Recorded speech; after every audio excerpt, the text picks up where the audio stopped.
Hello, welcome to Vehicle Gold Leafing Techniques.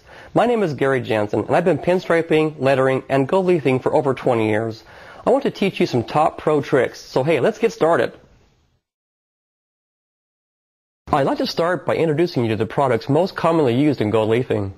We'll start by talking about the gold size. Size is the terminology used to describe the glue that bonds the gold leaf to the surface. It's available in two different types, quick dry and slow dry. The fastest drying quick size would be the synthetic size. The drying time on this particular size ranges from 30 minutes to about an hour and a half. Going over here, we have the 3-hour sizes. These sizes are most suitable for projects that take between 3 to 5 hours to complete. The 3-hour size is resin-based and it's basically a varnish. Now going over here, we have the slow size. Slow size is a varnish fattened up by linseed oil to extend the window of workability, so it's also known as fat size. These are for jobs that require extensive amount of time to complete, so the window of workability starts about 12 hours and can stay workable all the way up to 4 weeks or even longer. You can customize your gild time by adding quick size as an accelerator to your slow size, up to 50% by volume. Gild time is the window of time that's available to successfully apply the leaf to the size. The most commonly used brands of gold leaf sizes are Luco, One Shot, and Lefranc. Gold size in its original state is clear, so in order to see the gold size on the project, it must be tinted lightly. For that, I use a very small amount of one-shot lettering enamel in a contrasting color to the surface being worked, or I use this universal tinting paste by Mixall.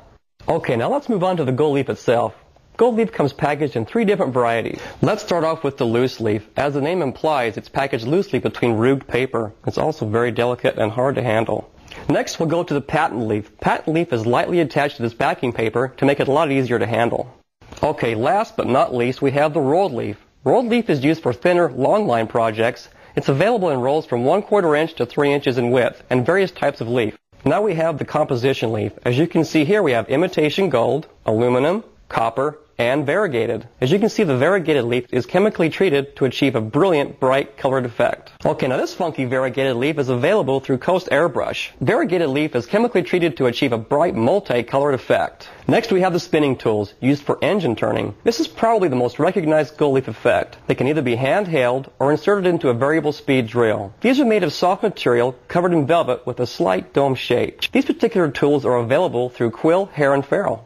Okay, you want to be sure that you protect your leaf after you apply it, and the best way to do that is by using urethane clear coats. Here we have House of Color brand and Imron. They're both catalyzed urethanes and they're very durable for outdoor use. Now we have the House of Color candy concentrates. These are great for tinting the leaf in a wide variety of colors. Candy concentrates are mixed with the SG100 up to about 20 to 30% on average. If you need to, you can reduce it with RU311, but for durability, try to keep the clear as thick as possible. Here we see the larger squirrel hair brushes. These brushes are used to apply the gold size and the clear coating. This type brush is available through Luco, French Master, the Mac Brush Company, and Quill, Hare, and Ferrell, among other sources. For the pinstripe outline, I suggest using the Jensen Swirly Q or the Mac 10 series Sword Striper. These brushes are available through Mac Brush Company. If the entire project is going to be clear coated, I would suggest using the House of Color striping urethane to outline your leaf.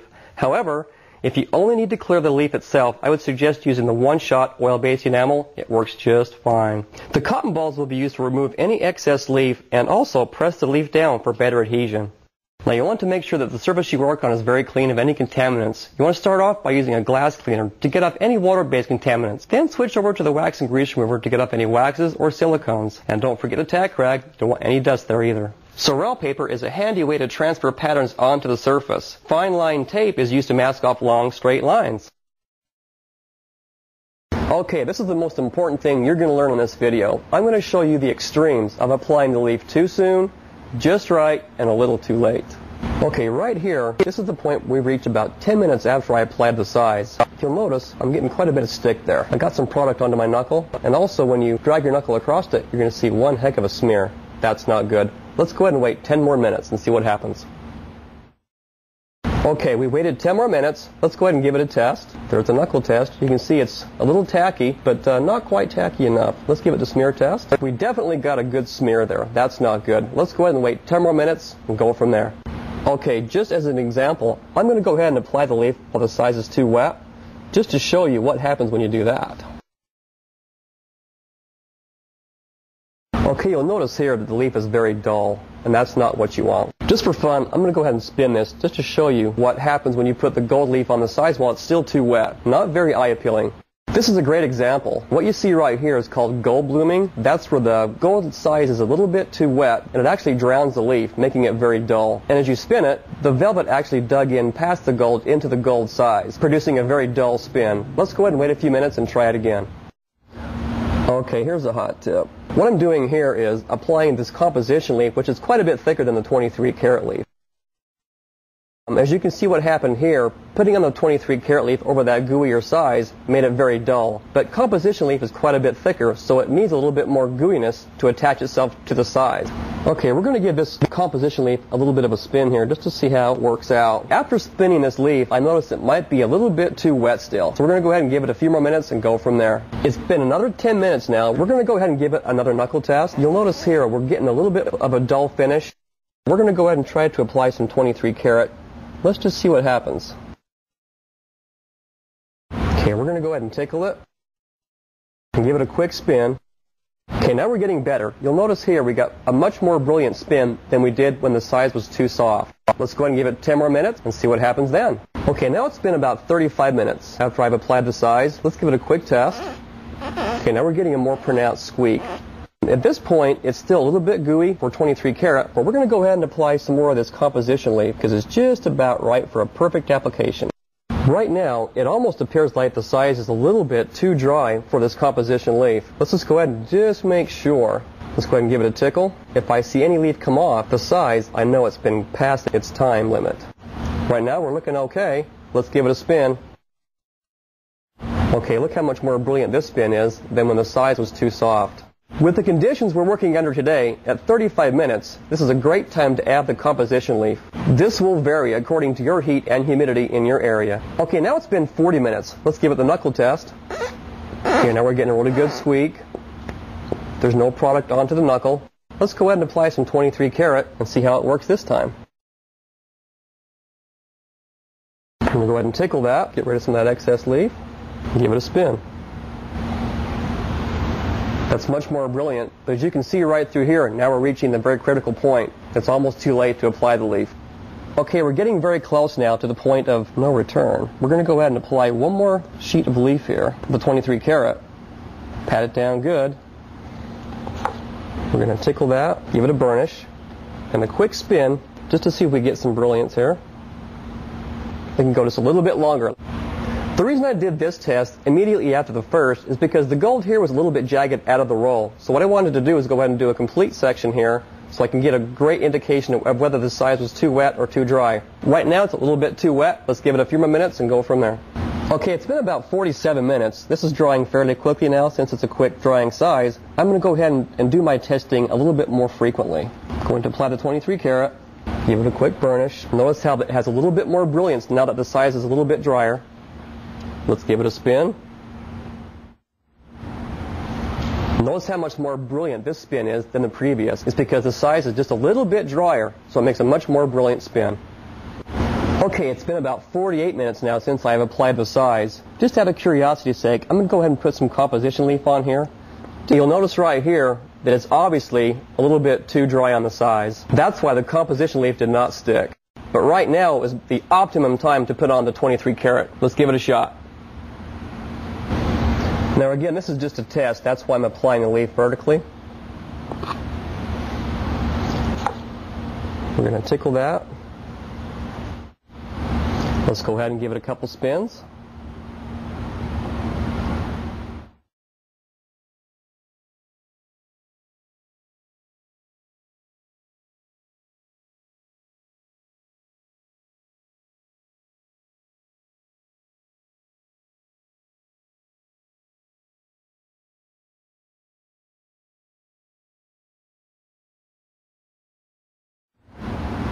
Okay, it's been 65 minutes since I applied the size. I'm going to go ahead and test out some more 23 karat. Let's just see how this works out.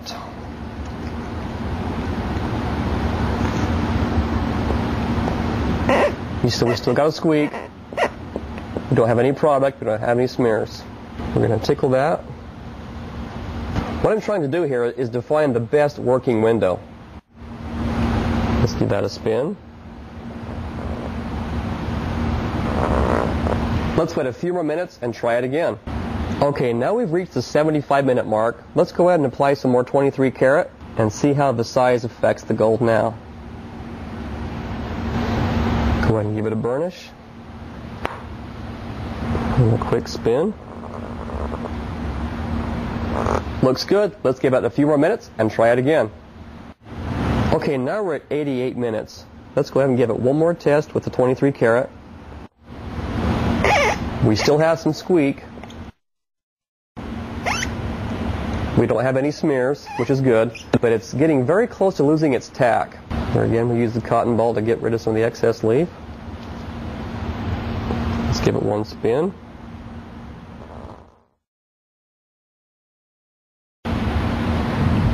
Okay, now we're at the 100-minute mark since I applied the size. At this point, it's almost too late to put the leaf on, but let's just see what happens and use it as a test bed. As you can see, the cotton's taking off some of the leaf, so it's not really adhering as well as it should at an earlier stage. As you can see right here, the velvet is actually taking off some of the leaf. So at this point, we know it's way too late to apply the leaf to the size.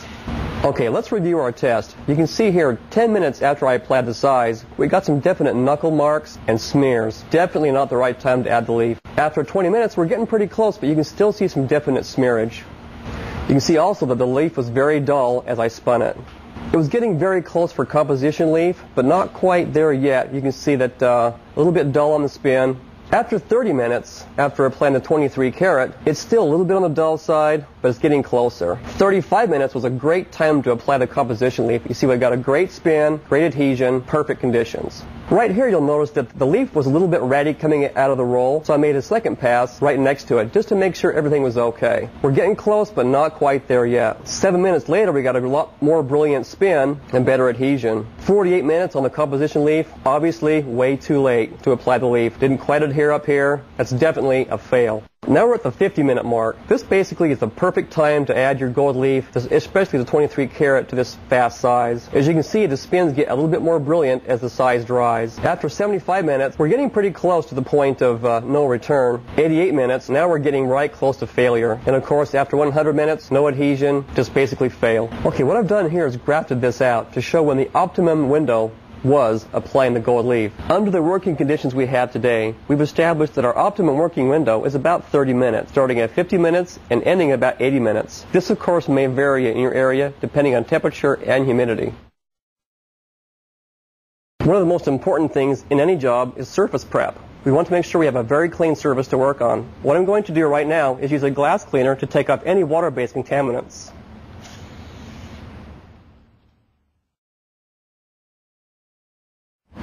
Now we're going to switch to a wax and grease remover. What this does is take off any wax, grease, polymers, anything like that to make sure the surface is very clean. Now remember, safety first. Always wear rubber gloves while working with these hazardous chemicals. What you want to do is wipe on and wipe off with a dry rag. You might want to go ahead and use a dry rag frequently to make sure you pick up all the contaminants on the dry rag. For this application, I've chosen to use Luco Quick Size, and as you can see, it comes in a clear in its raw state. What I want to do is go ahead and tint that so it's easier to see during application. This can be very messy and it's very sticky as well, so try to keep that all contained.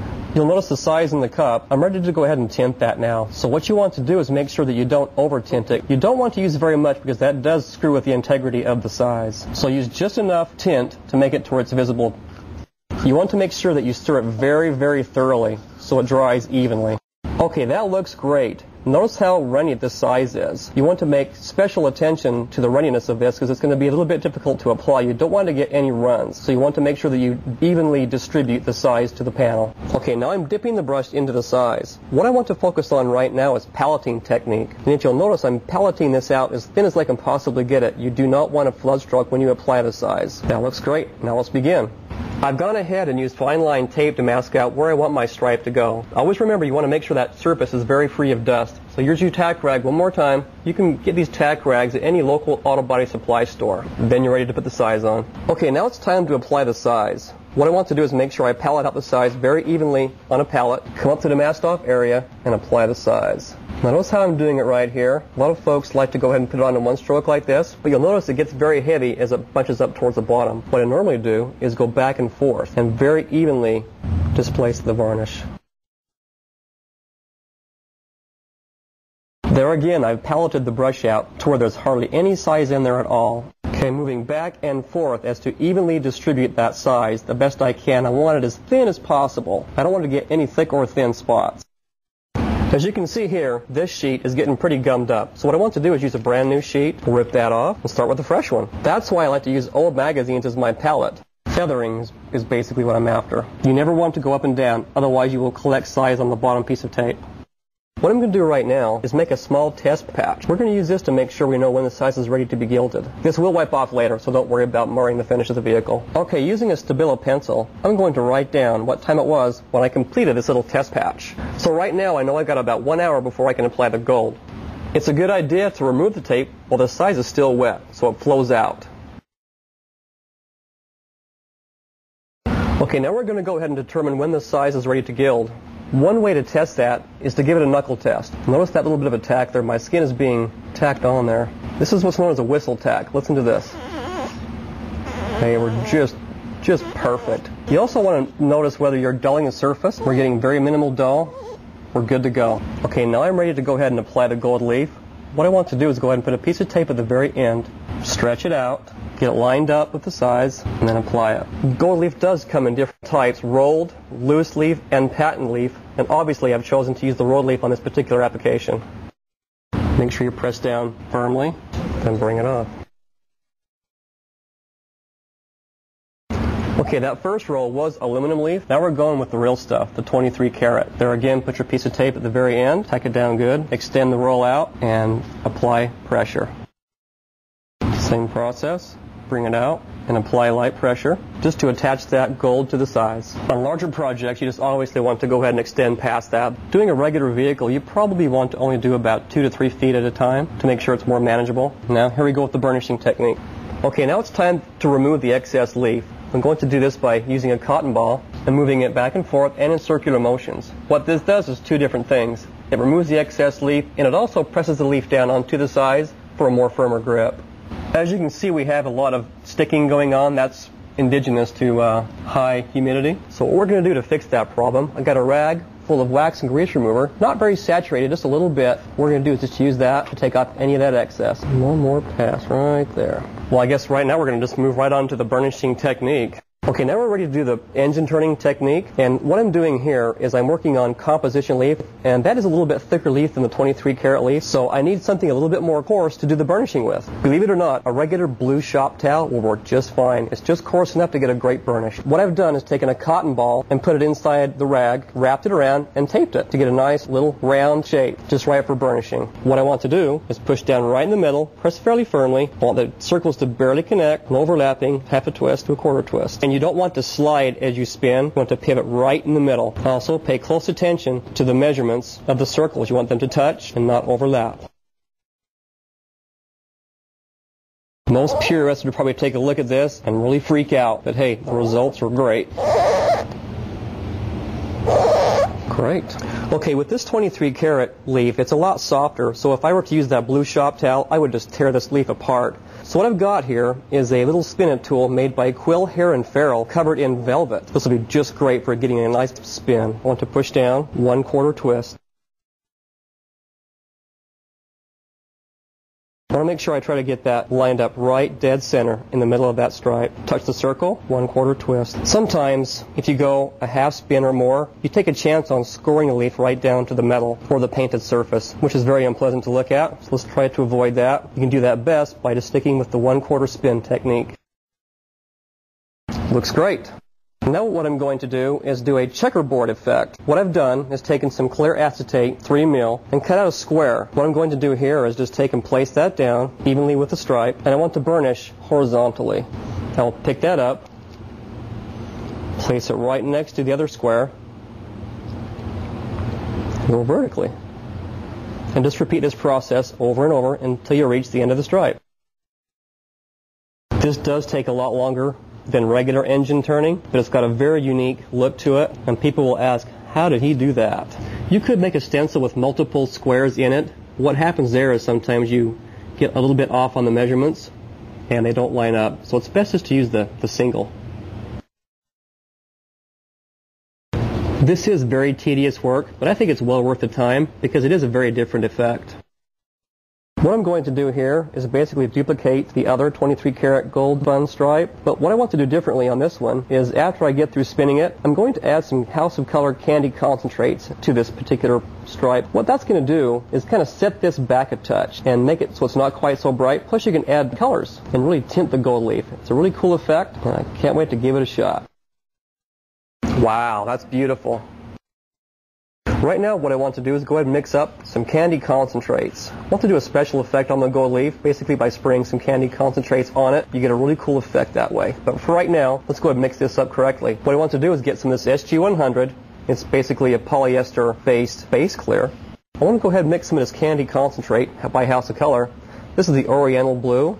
The mixture I want to use here is basically about 30% candy concentrate, 70% SG100. Stir that up very well. Now I'm going to use some of this RU311 as the reducer to put into the concentrate. I'm going to be using a gravity feed airbrush, and with any small airbrush like that, you have to thin it out just a little bit more than usual. Right now I'm kind of going by feel rather than what's on the direction. The viscosity is just right when it drips free from the popsicle stick, basically just like this. Mix that up thoroughly. Looks great to me. Let's give it a shot. I've already strained the candy, filled the airbrush. Now let's tack this thing off. Let's get to spraying.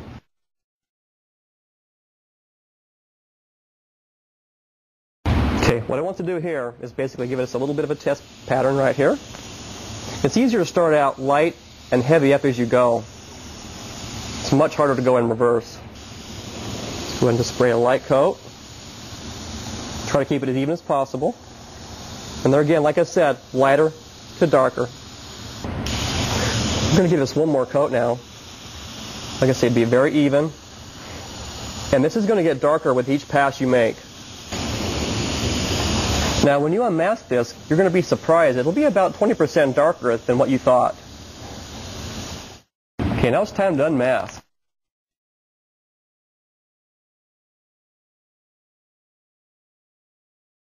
Now that we've unmasked it, you can kind of see how this candy concentrate really gives that a great little tone of blue. As compared to the stripe below, just in its raw form, it gives it a little bit extra twist. Now in review, the bottom stripe is the composition leaf, the aluminum. Remember, we had to use a coarser velvet to get the burnishing spin on that.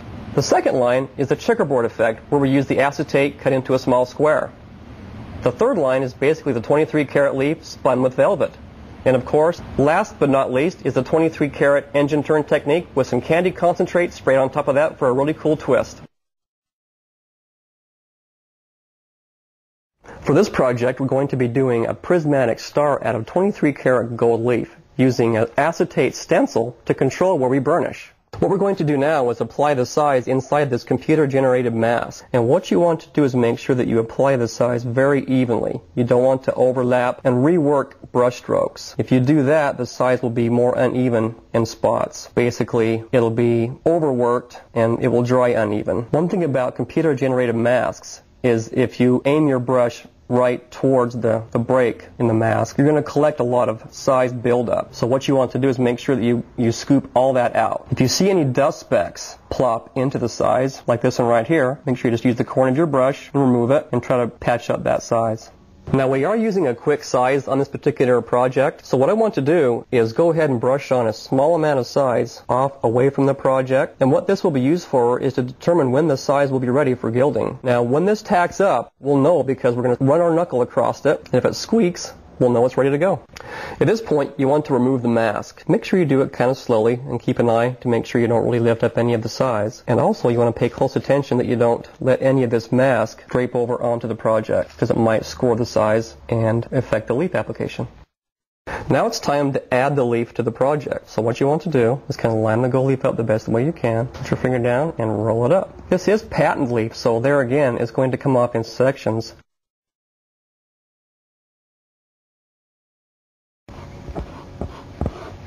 You want to make sure that you evenly spread that out. You're forcing that gold leaf into the size. Now you'll notice there's little spots that aren't covered with gold.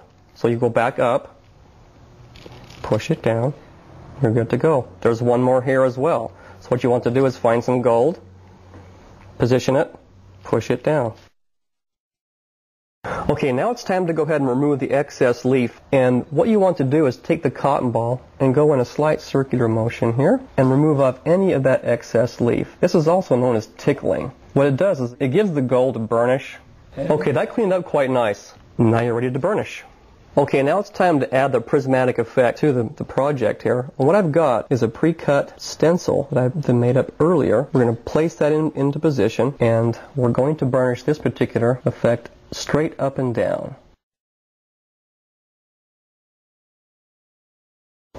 Now I am using mohair here. The movement before was vertical. Now we're going horizontal to achieve that prismatic effect.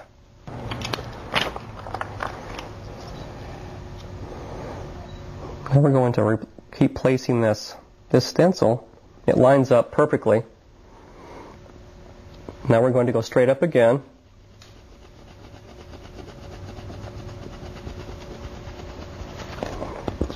Flip the stencil back to horizontal.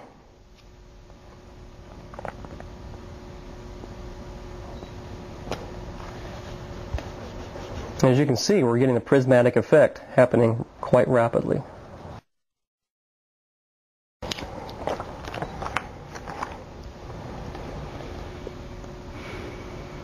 Line that stencil back up again. As you can see, everything lines up pretty well from the reference points. There again, this will be straight up and down. Keeping in mind, you want to make sure that you don't follow the shape of the stencil. You want to make sure it's in the shape of the panel.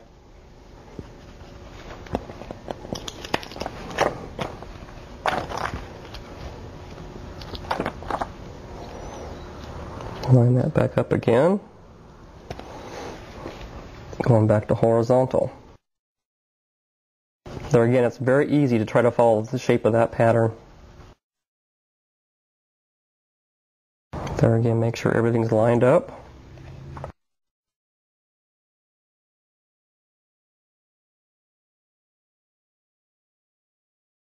It's very critical to make sure everything's lined up correctly to get no overlaps.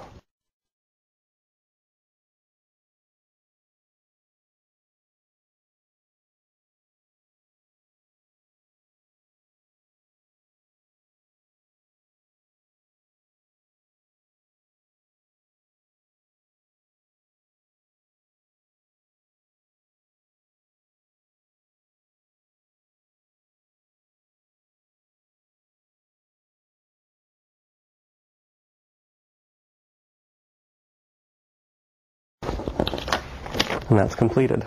As you can see, the light refracts differently depending on the direction of the burnish. For instance, when I go straight up and down, it's a lighter source. On the opposite direction, where I go horizontally, you got more of a dark burnish. And that's completed. In this segment, we're covering hand-painted gold leaf lettering. As you can see, we have a pattern already pre-made. I have the Sorel paper ready to go. So now we're going to transfer the image to the panel. To transfer this image to the panel, I'm going to use blue Sorel paper. I've chosen that because it contrasts the color of the panel. Sorel paper comes in various colors: white, blue, yellow, and red. I recommend that you do get a light color Sorel paper and a dark color Sorel paper. That way you got all your bases covered. Sorel paper is very similar to carbon paper. As you can see, when I apply pressure to the surface, it does make a transfer on the back. Okay, right now I'm going to start transferring the design. Now by pushing the pen against the paper, just pretend like you're just drawing, retracing right over what you got here. And that will transfer that image right to the panel. It's best to use a pen because a pencil lead might get a little bit dull as you go. The pen will stay sharp at all times, and you don't want this line to be very thick. Therefore, the pen is the best bet. As far as the pattern goes, if you do know anybody with access to a computer, see if they'll go ahead and print you out a pattern. It's much easier to do it that way. It's much easier to focus on brush strokes and keeping your line quality straight without having to worry about making sure the design looks good. If you do make a mistake, it's easy to remove. Basically, just take a rag, a little bit of water, and it takes it right off, and you can just redraw. What you also want to keep in mind, too, is you make sure this pattern is secure. That way you can go ahead and check to make sure you have all your lines drawn. If you do miss a couple lines, and you have registration marks already drawn, you can go right back and retrace those. There again, this is basically a pattern, so you don't need to get very technical with it. If you do go outside the lines, you're able to go ahead and touch that up by hand painting it correctly. I'm going to place some tape right here. What I'm trying to do is register this pattern so that if I do miss some Sorel paper, I can go back and make sure I get right where it's supposed to be. I'm just going to draw a star right here. That way when I do remove the pattern and replace it, you can see right where it lines up.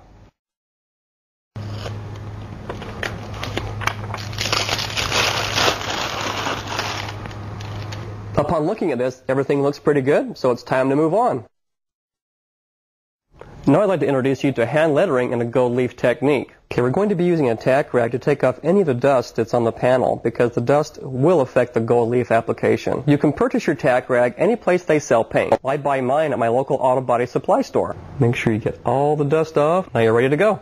Okay, now it's time to letter the size onto the panel. Now when you're applying the size, you want to use the basic techniques that you would use normally with a regular alkyd-based enamel, such as one-shot, chromatic, or anything like that. You really don't want to overwork the size either. Any overworking will actually thicken the size up, and there again make it a little bit too thick. If you'll notice, the size has been tinted with some one-shot imitation gold. You don't want to use very much of that because it does actually top coat a little bit harder. And using the pattern that we established earlier, it's almost like coloring in a coloring book.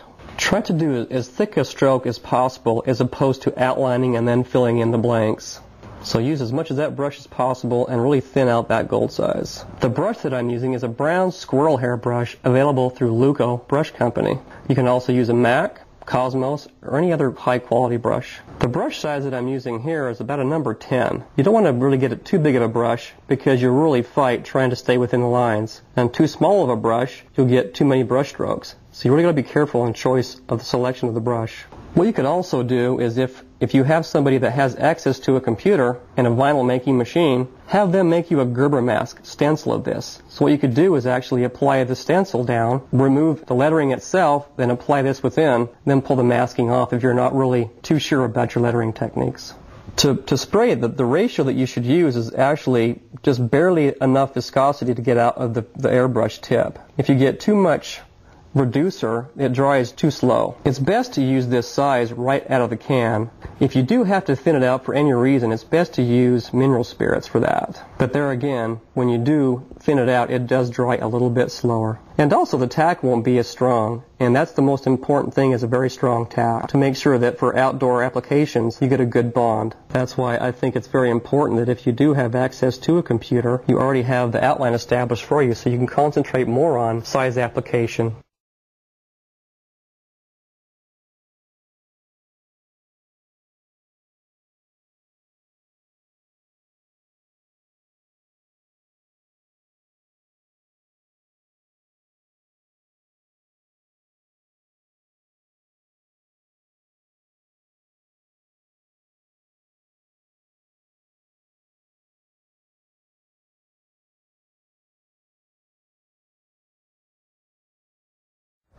Okay, now it's time to apply the leaf.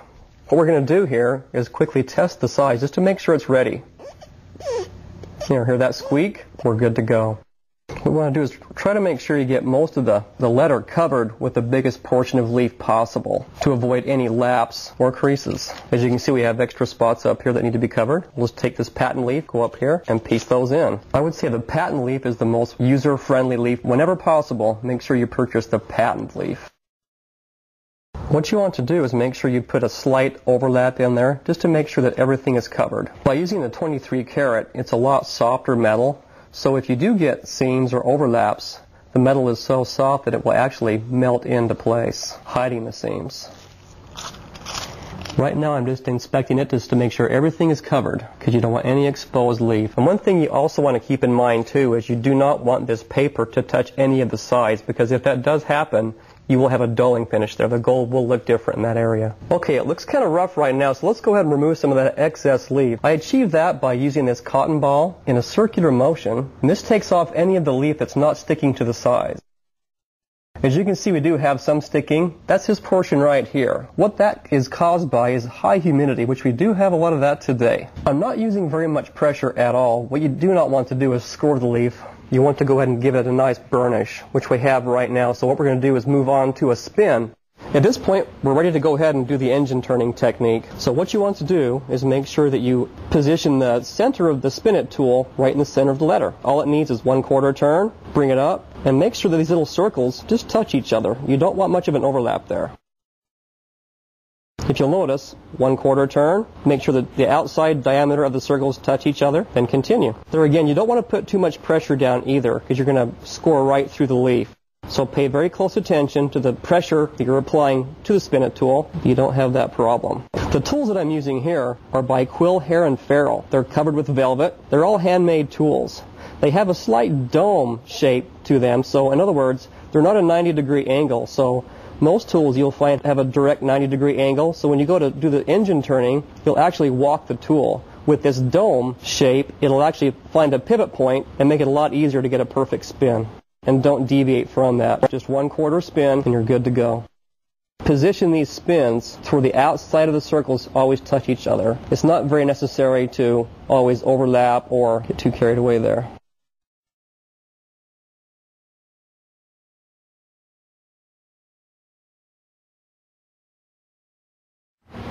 On this project, I've taken some transfer paper and already applied it to the panel, as you can see here. I've gone ahead and taken my image, transferred it to the panel, pre-cut it out. Now we're going to go ahead and put some size on the panel. Okay, you want to make sure the surface is very free of dust, so we'll go ahead and tack that off. Alright, now we're ready to apply the gold size. Okay, you want to make sure you palette the size very evenly in the brush. Try to keep it as thin as possible too. As you can see, I've already tinted my size, so I know right where I'm going. And there again, you want to make sure you evenly palette the size to the panel. You want to do this as quickly as possible. You don't want to have any dry spots. So basically you want to work from one direction to the other evenly, just like mowing a lawn. The transfer paper that I'm using here in this project you can get at your local science supply store. It's really handy to have around. It makes layout and masking very easy. Remember, you don't want to overwork the size. It's best to have as little brush mark as possible. If you have any dust particles that happen to fly into the project, just take the corner of your brush, pick them off, and disperse them off to the side. You also want to make sure that you keep the edges free of size buildup. You can do that by taking the brush and going with the cut, taking all that size and evenly displacing it throughout. Okay, let's let that dry. We'll apply the leaf later. Okay, now remember, we have to have a little test panel to make sure we know when the size is ready to be gilded. So what I'm going to do here is just expose some of that transfer paper. Just do a little bit of a pass with the brush right there. That's what we're going to use to go ahead and test it with our knuckle to make sure it's ready to go. Right now I'm going to go ahead and write down the time that we applied the size. Okay, now it's time to remove the mask. You want to be very careful that you don't get the mask into the size. It's important to move the mask while the size is still wet. You can use a razor blade to get a good grip on the transfer paper, so you can grab your finger to it and pull it off. Remember, take great care to make sure you don't touch the paper to the size. Let's go from the bottom up here. And our last piece right here. Okay, we're going to let this dry for a little bit. We're going to keep close track of the time, keep testing it periodically, and that way we'll know when to apply the leaf. What I'm going to use here on this particular project is some variegated leaf that you can get at Coast Airbrush. If you pay particular close attention to this design right here, I want to go ahead and place that in the largest portion of the pattern we got already established. Okay, what I'm doing right now is I'm going to go ahead and shred some of this leaf. So when I apply it, I don't want to get any visible seams. And since the variegated pattern has such wild shapes into it, if I shred this, when they match up, you can't tell where the seam is. Now this is a loose leaf, so it's going to be very hard to work with. That's why I'm securing it very well with this paper before I actually score it with the blade. As you can see, when that butts up, you can't see where one leaf begins and the other one ends. This is the way you want the leaf to look before you actually apply it to the size. If you'll notice, it's very well shredded. We have no straight lines for any seam. Right now we're going to go ahead and test the size to see if it's ready to apply the leaf. We've got a good squeak going, a little bit of smearing going on. That's good because you want to put the leaf on a little bit sooner than you would with 23 karat because this is a composition leaf which is a lot thicker. As you can see, I flipped over the panel so I can make it easier to apply the leaf. Remember, work smarter, not harder. What I want to do is make sure that I go ahead and get the interesting part of the design in the thickest portion of the flame. So I'm going to go ahead and try to position that right now. Go from the bottom, press down, and flip it up. You do not want to touch the paper to the sides, otherwise it will go ahead and dull it, and you'll see that in the project. If you'll notice, I have my index fingers in the back, my thumbs in the front, and I'm exposing the leaf a little bit. What I'm going to do is go ahead and apply the leaf, starting from the bottom and working up. I'm overlapping very slightly most of my index fingers, You do not want the paper to touch the size, and pull down. And you'll notice no visible seam where they connected. Right now I just want to make sure I got very good adhesion, so I'm going to take this piece of paper, just use my thumb, and lightly press down the leaf. Okay, now we're going to go ahead and remove the excess leaf by using a cotton ball.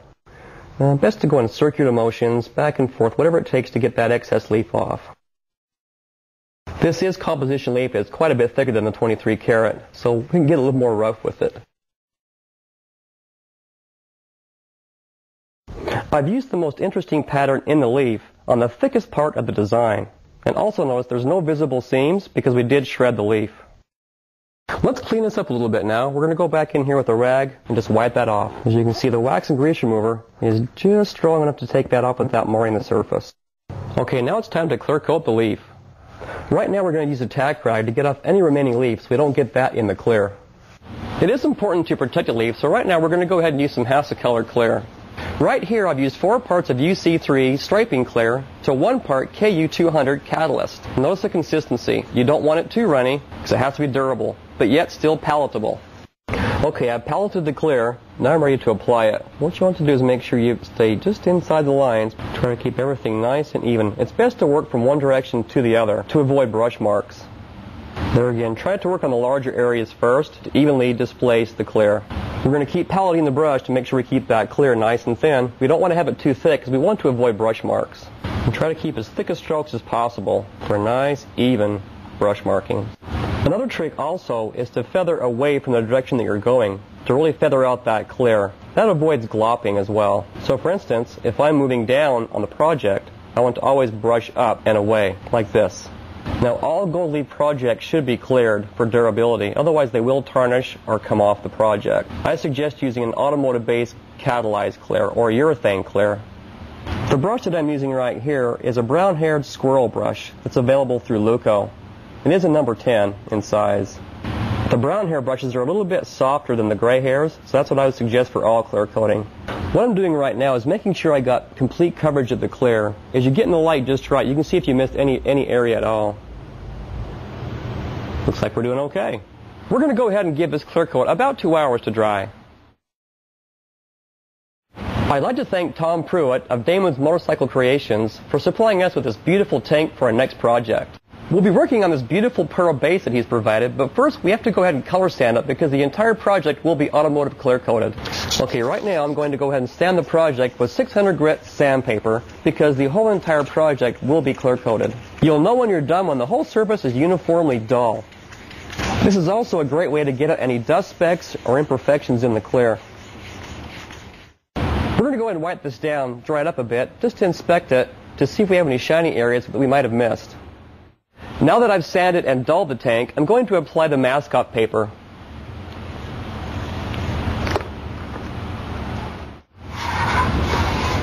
Try not to get any air bubbles in there if you can help it. It's best to squeegee from the inside in the outer direction. Since it's a convex surface, you will get some wrinkling, but that's okay. Don't worry about it. It'll be just fine. Make sure it's pressed down very evenly. Okay, and now we're ready to apply the pattern. As you can see here, I've already centered the pattern onto the tank. What I'm going to do now is take this Sorel paper, try to slide it behind, and transfer the image to the mask-off paper.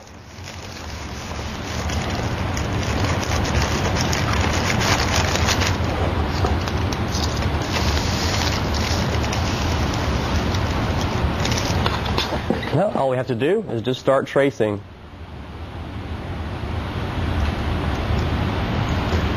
Since this is a convex surface, you want to go ahead and make sure that you do push down the paper to make sure you get an even pattern.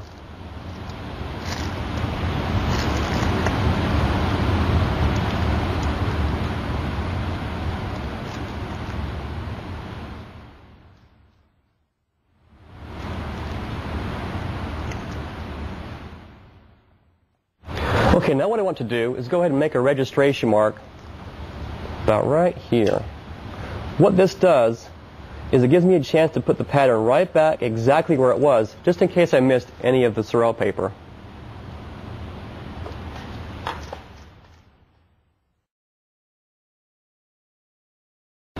Okay, that looks great. Let's go ahead and cut that out with the razor blade, peel it out, and apply the size. Okay, as you can see here, I'm using a straight edge razor. But if you feel more comfortable using an X-Acto knife, go ahead and do that. Whatever's best for you. I'm using a very light pressure on this. You do not want to go down too far into the clear coat. Just do your very best to put light pressure, just enough pressure to get through that mask-off paper.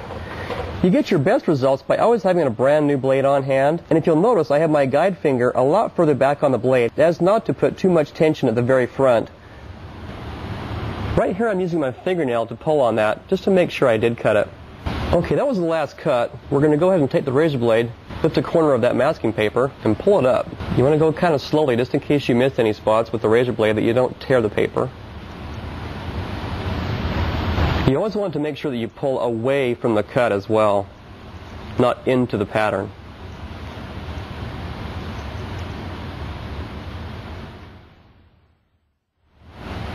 So you missed one right there. Let's go back in, cut that, we're good to go. That's why you should go very slow. As you can see, we missed a cut right there. We'll go back in, take care of that problem.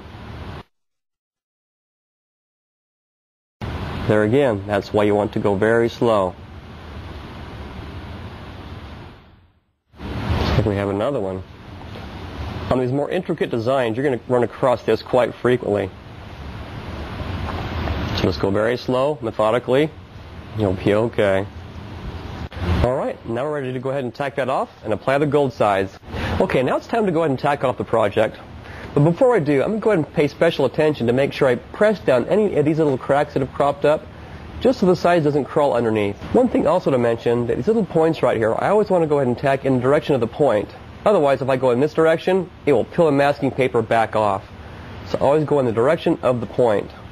Now let's go ahead and apply the gold size. Okay, now I've palleted the size into the brush. Now it's time to go ahead and apply it. There again, you want to keep it as thin as possible. And it's always good to work from the front to the back, or just from one direction to the other, so you maintain the size. As you can see, I'm really trying to keep that size as thin as possible without getting a whole lot of brush stroke, because the thinner the size, the better the project will turn out. Make sure you pay close attention to the puddling at the bottom of the mask, like right here. That's a trouble spot. Keep an eye out for things like that. Just take your brush, feather in, take it right out. Any speck of dust, use the corner of your brush, place it to the masking paper. There again, I'm using a number 10 squirrel hair brush by Luco. But any brown hair squirrel brush will work. Notice how thin the gold size is being applied. You don't want to use a flood stroke. Make sure you palette that size out very, very thin in the brush. Go ahead and palette the brush and finish this last stroke. Let's go ahead and look at the tank on an acute angle just to make sure we don't have any dry spots. Right now I'm just going to go ahead and put a little test pad of size just to be able to test the size before it's ready to apply the leaf. Okay, now it's time to go ahead and remove the mask. What I want to go ahead and do here is split the mask right down the middle. That way it's easier to remove instead of pulling the whole mask off at once. I don't want to get any mask back into the size. There again, pay special attention as you don't get any of that mask in there at all. Now we'll go to the other side. There again, take your razor blade, pick up a small corner. Sometimes it's good to use the razor blade and your finger to grab hold of the masking. Pull it right off. We have one little sliver of mask here. Let's go ahead and carefully take that out. You don't want your fingers to touch the size either. Alright, looks great. Let's go ahead and give it some gold. It's been 43 minutes. Let's go ahead and give it the knuckle test. We got a lot of tack left in there still. We got a good squeak as well, but I think 10 more minutes will be very good. Okay, it's been about 50 minutes. Let's go ahead and give that a test again. Got a great squeak. We don't have any Mars in the finish. We're ready to apply the gold right now. So we're going to go ahead and take this patent leaf, put it on, just give it a light brush with the thumb, pull off. What I've chosen to do here is use a clean sheet each time because I don't want to get any of that paper onto the wet sides because it will dull it. So notice I'm not pushing down where the paper is. And it's best to get as few wrinkles as possible. There again, don't push that paper into the size. There again, we did wait till the size was just about dry because you get a better burnish that way. But I wanted to make sure I still had a working window. I want to make sure I still got some time left for the burnish. Let's go ahead and use the cotton, to remove any excess leaf. This also helps push down the leaf onto the size. There again, just go into a circular motion. You want to make sure that you don't get your thumbnail or any fingernail into the gold. So keep those well buried in the cotton. I'm applying a very light pressure, only enough to get the gold leaf off. You want to make sure you don't mar up the gold either, because you want it to be as shiny as possible so the burnish stands out from it. Looks great. Let's go ahead and do the prismatic effect. This is the pattern that I've laid out. What you can see here is these little black lines indicate the direction that I want to burnish to get the prismatic effect. Wherever these little lines meet, I want to make sure they're in opposite burnishing directions to achieve that effect. Okay, now what I'm about to do is take some 3-mil acetate, place it up on the master pattern, and go ahead and cut out a small section that will be used in the bevel. What I want to do is make sure I cut it exactly where the lines are. This acetate being clear, you can see right through and make an exact cut. I'll be making a series of these. Each piece will be done separately. Right now I'm applying the stencil, or actually holding it up to the gold. I don't want to actually smear it onto the gold because it will mar the finish. Again, I'm going to check my pattern to make sure I know which way to burnish it. I know from this section right here, I want to go directly horizontal. Once I reach about 3/4 of the way up, I want to make my transition into a more vertical.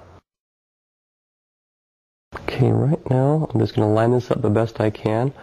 I'm just going to concentrate on doing one little section at a time. I don't really want to go up into the upper portion.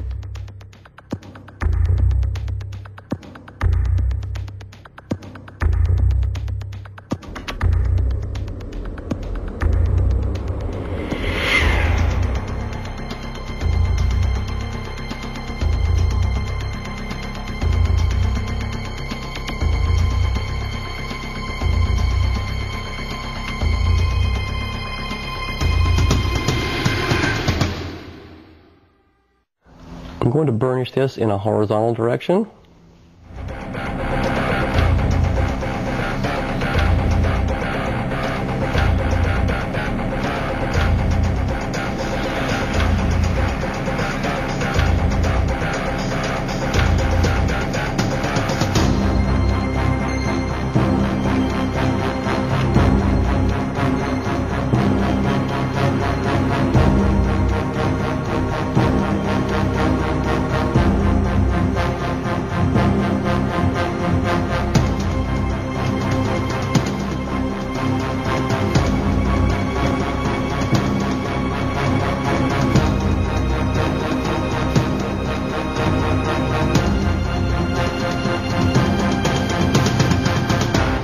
And there again, as you apply pressure to the acetate to hold it down, make sure you don't push it right onto the gold.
We're done.